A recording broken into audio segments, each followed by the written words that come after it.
Okay, here at the Game Awards in Los Angeles, the dust is still settling the next day. I lost my voice clearly because I was like, woohoo! Like, woohoo, because there's a lot of good stuff, a lot of good video games. So what I'm going to do here, I wanted to dive in on some of these. I'm actually going to do what I don't really do on this channel. I'm going to do a top 10. I know. I'm going to round up 10 of my favorite things announced, the things I found the most interesting, because you've probably seen a bunch of roundup videos already, so I just wanted to talk about what I like. That's what I do here. The first game, number 10, if you will, is Screamer. This one flew by some people's radar because it was a very short thing, but this is essentially a kind of anime-inspired racing game that just immediately caught my eye, specifically because of the visual style. The kind of real-world, realistic-looking cars, but intercut with just flashes of the driver's animated faces, made for like a really, really cool style. It kind of reminded me of something like Redline or something like that. I don't know, I think this has potential, especially just hearing a little bit more about it, like reading into it. Apparently it's going to have driving mechanics that actually reward driving a little aggressively, which is something I actually really like because I tend to drive aggressively. So it's right up my alley. The thing though with this, as they were showing it, I was like, yeah, all right, sick. And then it ended abruptly short, not seeing any gameplay really. And then it said 2026. I was like, damn, I gotta wait that long? Okay, whatever. This is one of those ones I'll probably forget about it. Like, it'll probably fade out of my memory for a while. But then when it releases in 2026, I hope it's cool. Because like I said, the ideas from the visual to the racing mechanics are kind of interesting. Then the other thing is Slow Clap's new game. The people who made Sifu, I thought they were going to make a sequel to Sifu or stick with combat because that's what they've done. They did Sifu, Absolver, of course. But they're going for this thing. It's called Rematch. It's like smaller 3v3 soccer. It's kind of almost got like a Rocket League vibe, but you also totally see Slow Clap's DNA here in terms of like, the way it looks, feels, the way the characters animate. This just looks like a lot of fun.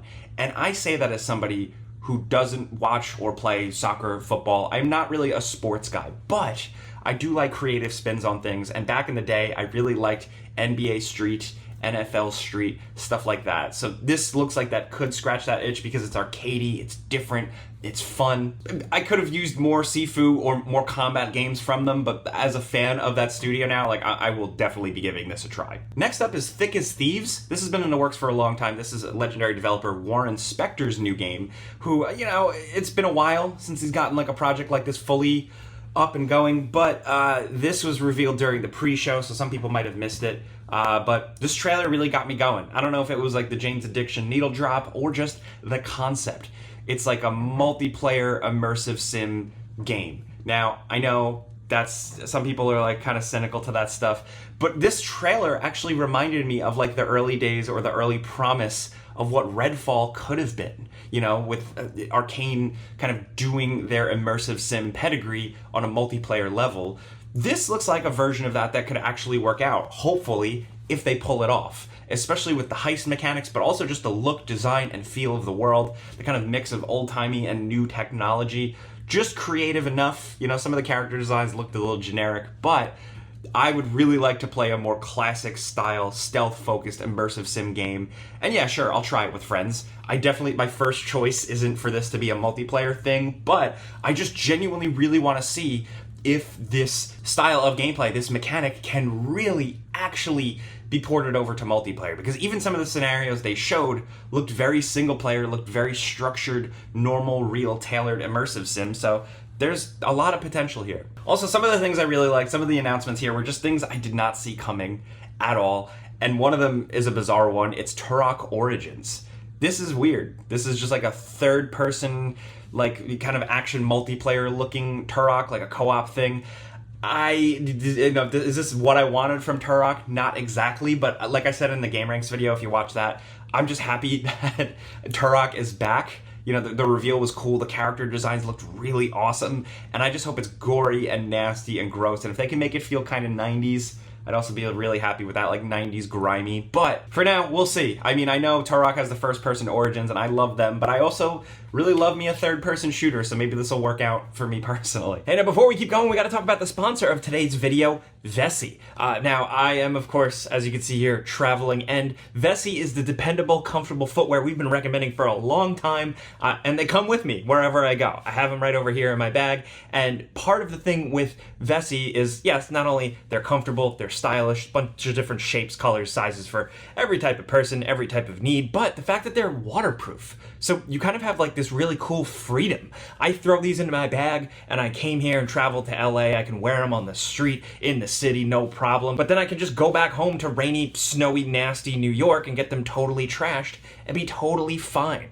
That freedom of just kind of being able to say yes to everything thanks to what is on your foot. You can just go wherever. It's a big deal. But thankfully, even though they are waterproof, they don't look waterproof and they don't feel waterproof. They're comfortable, breathable, and I've been recommending them for a long time now. But we're getting close to the end of the holiday shopping season, so now is the time to jump in because they do make great gifts. I've gotten these bad boys for my mom, my dad, who is very hard to impress. He's like, these are pretty good shoes. So this year, give somebody the gift of freedom of soggy socks. We've all been there, so these totally help. It's a heartwarming gift, to be honest. All you gotta do to check them out is head to the link in the description down below or Vessi.com. That's it, Vessi.com. There's a QR code here. You can shop Vessi's waterproof collection for $99. Again, it's Vessi.com. And big thanks to Vessi for sponsoring these videos. Now let's get back to it. Next up, an Okami sequel is really, really nice. That is absolutely unexpected, but it's really everything around it. I am not like an Okami diehard person. I really enjoyed the game,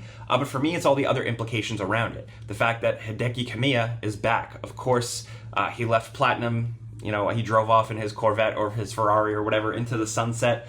How long ago now? Almost like a year. But now he's back and he is leading up this new Okami sequel game with a new studio called Clovers. Of course, you probably remember Kamiya back in the day with things like God Hand and stuff like that with Clover Studio. And now he's got a new studio called Clovers.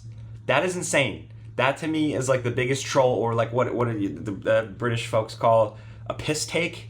He is taking the piss here. But the potential, the ramifications of this is good. I really like how Kamiya approaches games and how he leads teams. And also maybe this means we could get like a Beautiful Joe or something like that again in the future. But again, it's really just the implications of this, you know, a shakeup of things. This is probably really really early in the works. When we get announcements like this sometimes, they're also kind of hiring announcements. So in a lot of ways, this was kind of like a, hey, new studio, we're hiring, come on in, we're working on this cool new project you might want to get in on. So it might be a while, like I said, before we actually see any more Okami, but again, the fact that it exists and the people around it exist is cool. Speaking of those types of weird, mysterious projects, Project Robot. This is from Famitsu Ueda and co. These are, of course, the people behind Ico, Shadow of the Colossus. This is huge.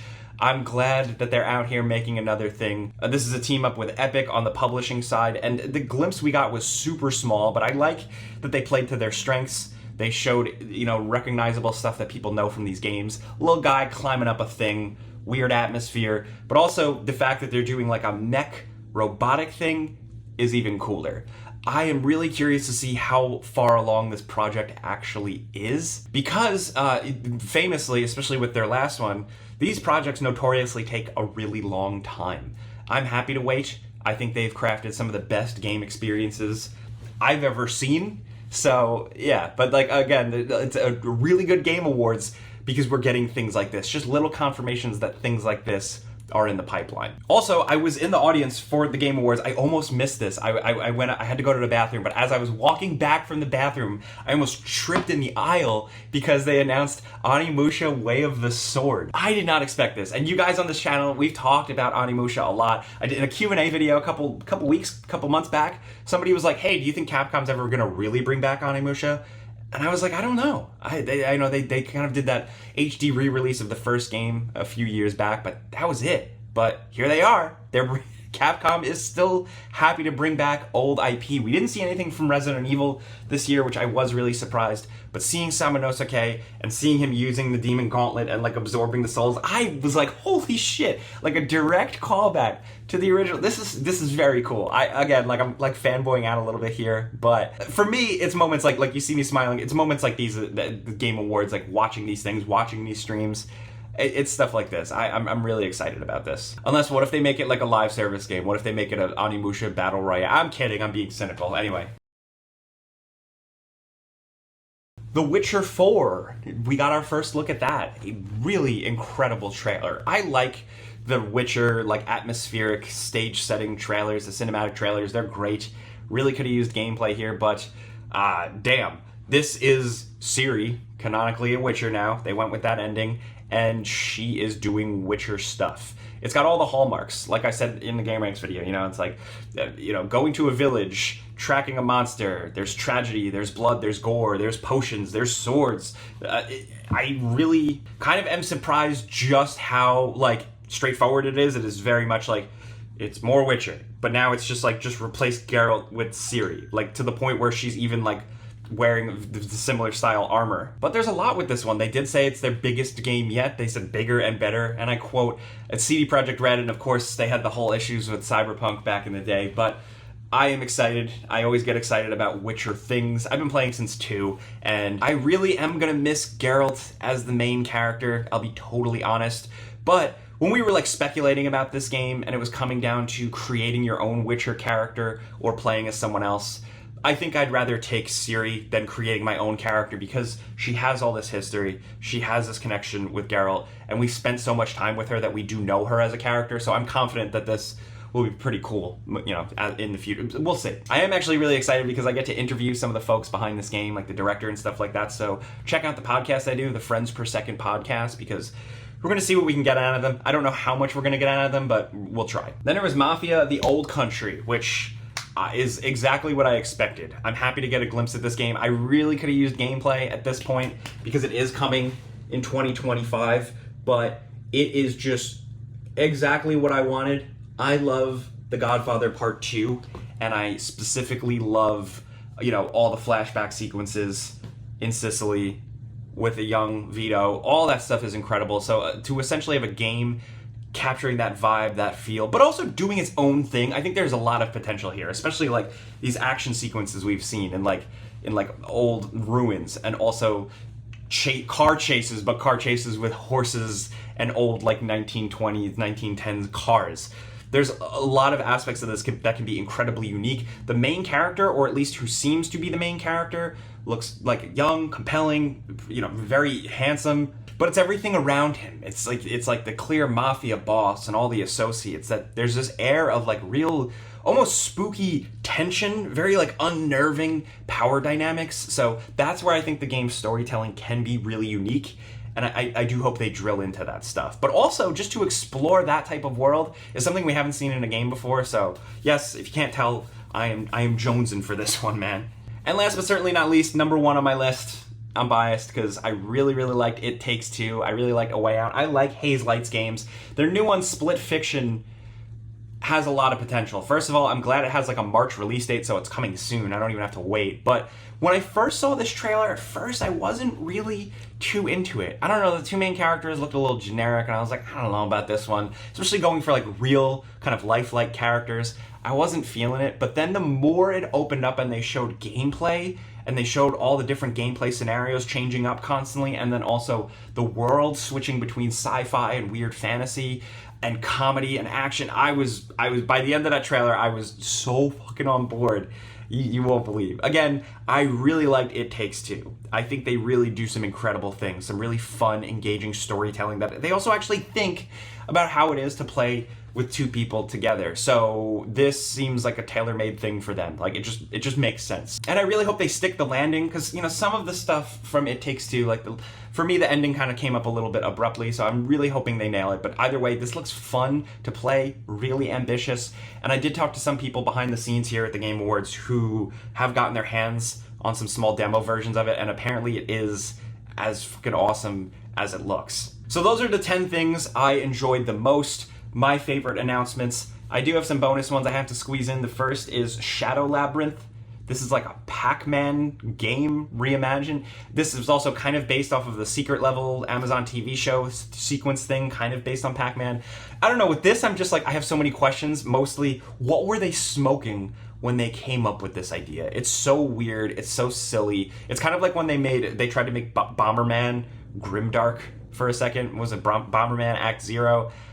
But like, I'm excited that they're trying that again, but with Pac-Man. Why not? Fuck it, right? So I'm curious to see what the hell the deal is with this one. Also, Stage Fright, the new game from the Overcooked people. I like Overcooked, and again, like talking about like with Hazelight and stuff, I like how they approach multiplayer games. They think about how they get people to play, and the concepts behind this one, even if the cartoon characters kind of annoyed me, I think the concept behind this one is very cool. Also, Project Century. This is a new game from the Yakuza people. And this is right up my alley. First of all, it's just like we're eating real good with all the early 1900s stuff. But this look at Japan is awesome. It is absolutely gorgeous and beautiful. They're clearly proud of it, the way they showed it off in the reveal. But then when it switched to the main character, the combat, I like the old Yakuza games, just the punching, brawling combat, and it looks like we're getting more of that gore, awesome shit, but like the rain-soaked streets and the guy with the knives coming at you. When I saw that, I was like, holy shit, out loud. Like, this is gonna be my type of game. I really want to know more about this, but it's nice to know that they're still sticking to, you know, what they started with, just like cool, awesome, badass shit brawlers. But again, the Yakuza games, the baggage, they have so many of them. I'm glad they're trying something a little bit different here. This is awesome. Intergalactic: The Heretic Prophecy is Naughty Dog's new game. I'll be honest, it didn't totally do it for me. I think I just need to see more. Some of the stuff here, it felt very familiar. It felt like things I've seen before in other games, but I need to see more. That's really it. But that last snippet at the end, fighting the robot, that looked cool as hell. I'm in for that. Either way, I am happy that Naughty Dog is just working on something different. It's not The Last of Us again. It's not Uncharted again. And as much as I would love to just be in Uncharted forever, you know, a new thing is always good. So I'm hoping they nail this. But again, I want to see more. Also, the title is a little clunky for them. Is that just me? Is it bad that I thought of the Beastie Boys? I mean, Intergalactic Heretic Prophecy. Sorry, that was bad. That was so bad. Leave it in, but that was bad. And last but certainly not least, I saw this trailer and I was like, oh, this is sick. This is absolutely beautiful and gorgeous. It's The Long Dark 2. It's called Black Frost, and I am totally into this. It's coming into early access next year. The trailer leading up to it, I kind of from the art style thought it was Long Dark, but it felt so different. I didn't think it was, and I was really into it. And then I heard it was Long Dark, and I said, okay, cool. I liked Long Dark. It's one of the few survival games I did really enjoy. I'm not really a survival game guy, but I will suffer through some of that survival stuff to see some of this beautiful imagery. If they can actually deliver on some of this cool shit, this atmosphere here, I am in. But those are some of my favorite things from the Game Awards. I tried to round it up in a top 10 list with a couple more there, but I want to know what you guys think. There was a lot of stuff from the pre-show stuff to the main show. It was a long-ass event with a lot of announcements, so I want to know what you're feeling, what you're thinking. Honestly, some people might think this sounds corny, but like, I'm just excited to have things to look forward to. As a gamer, my entire life, I pored over magazines, I watched G4, I watched YouTube videos, and just always looked forward to the things on the horizon. And I'm glad after the Game Awards leaving, it feels like there's a lot of games to look forward to, a lot of things on the horizon. But that's it. So like I said, let me know what you're thinking about these games, your personal picks. If you got your own top 10, I would love to hear that. But that's it. I gotta go home, get back to work. I'm Jake Baldino. Thank you guys for watching. Subscribe because video games. Pizza's on me.